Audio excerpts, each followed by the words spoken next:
નમસ્કાર મિત્રો, આજે આપણે ધોરણ 9ના પ્રકરણ 1નું સ્વાધ્યાય 1.4 જોઈશું અને સ્વાધ્યાય 1.4માં પાંચમો દાખલો જોઈશું. એ પાંચમા દાખલાની અંદર ચાર દાખલાઓ છે. એમાંથી આપણે પહેલો દાખલો જોઈશું. પહેલા તો પાંચમા દાખલામાં શું કીધું છે આપણને કે આપેલ સંખ્યાના છેદનું સમયીકરણ કરો. છેદનું સમયીકરણ એટલે છેદમાં જે આપણને રૂટવાળી સંખ્યા આપેલી હોય ને એને આપણે કોઈ પણ રીતે દૂર કરવાની. તો પહેલો દાખલો શું છે? અહીંયા 1/7. અહીંયા જ્યારે રૂટમાં એક જ સંખ્યા આપેલી હોય ત્યારે આપણે જે સંખ્યા આપેલી હોય, જેમ કે અહીંયા છેદમાં √7 આપેલી છે, વર્ગમૂળમાં 7 આપેલી, તો આપણે આપેલ સંખ્યાને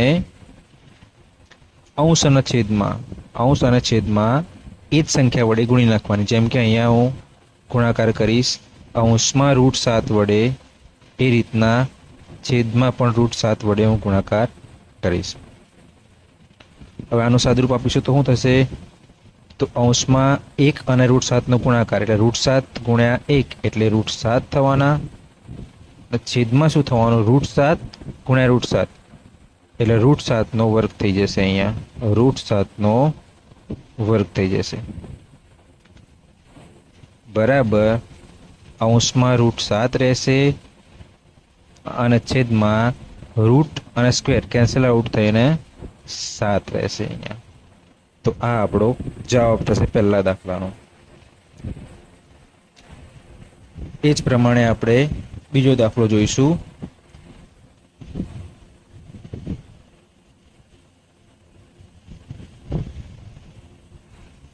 1/7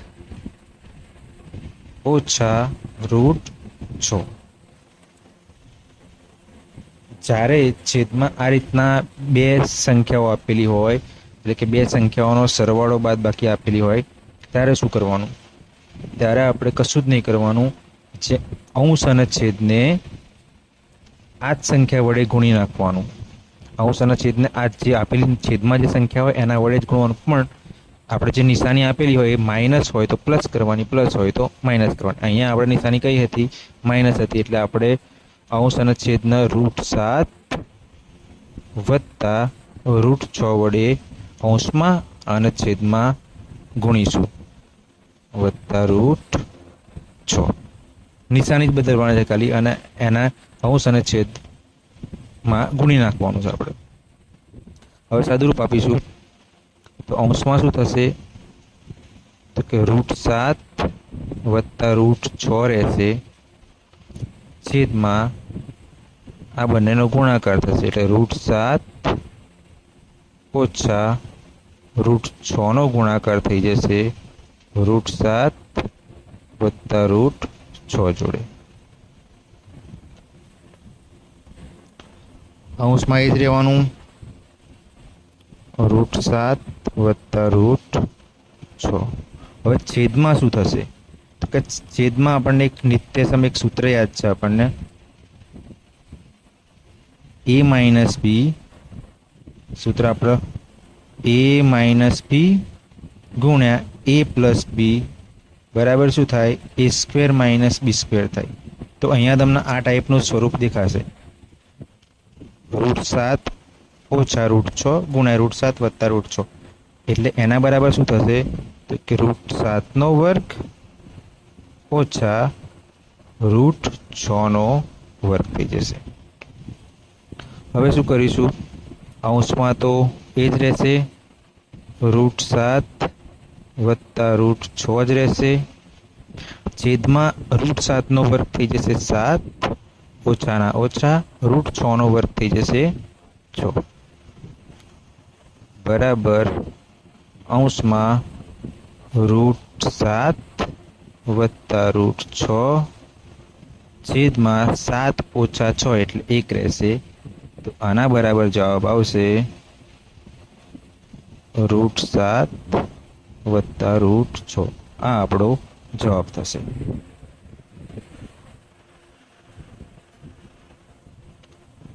એ જ પ્રમાણે આપણે ત્રીજો દાખલો જોઈશું.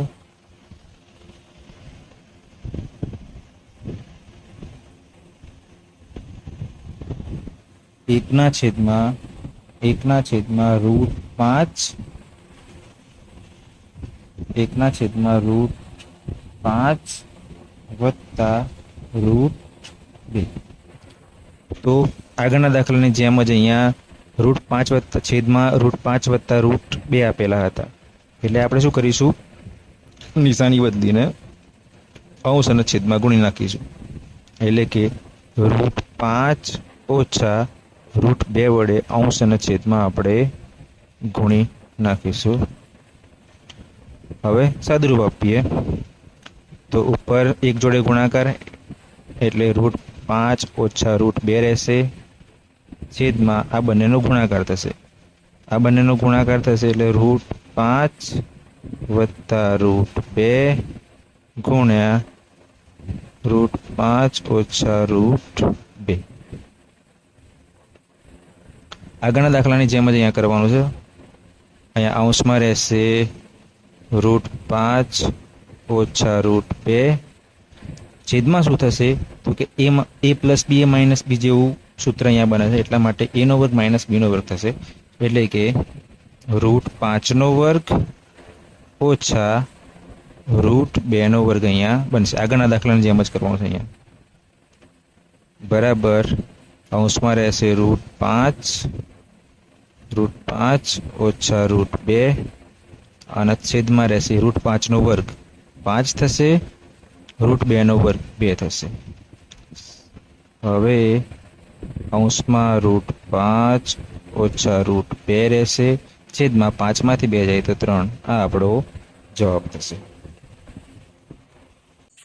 એ જ રીતના આપણે ચોથો દાખલો જોઈશું. એકના છેદમાં રૂટ 7 ઓછા 2. અહીંયા પણ આપણે અંશ અને છેદને ગુણીશું નિશાની બદલીને. એટલે અંશમાં ગુણાશે રૂટ 7 વત્તા 2 અને છેદમાં પણ રૂટ 7 વત્તા 2 વડે આપણે ગુણીશું. અંશમાં રહેશે રૂટ 7 વત્તા 2, કારણ કે એક જોડે ગુણાકાર થશે, છેદમાં આ બંનેનો ગુણાકાર એટલે રૂટ 7 ઓછા 2 ગુણ્યા રૂટ 7 વત્તા 2 રહેશે. આગળના દાખલાની જેમ જ અહીંયા અંશમાં રૂટ 7 વત્તા 2, છેદમાં શું થશે આગળના દાખલાની જેમ a² માઇનસ b² થશે. એટલે રૂટ 7 નો વર્ગ ઓછા 2 નો વર્ગ. અંશમાં રહેશે રૂટ 7 વત્તા 2, છેદમાં રૂટ 7 નો વર્ગ 7 ઓછા 2 નો વર્ગ 4. બરાબર અંશમાં રૂટ 7 વત્તા 2, છેદમાં 7 માંથી 4 જાય તો 3 રહેશે. આ આપણો જવાબ.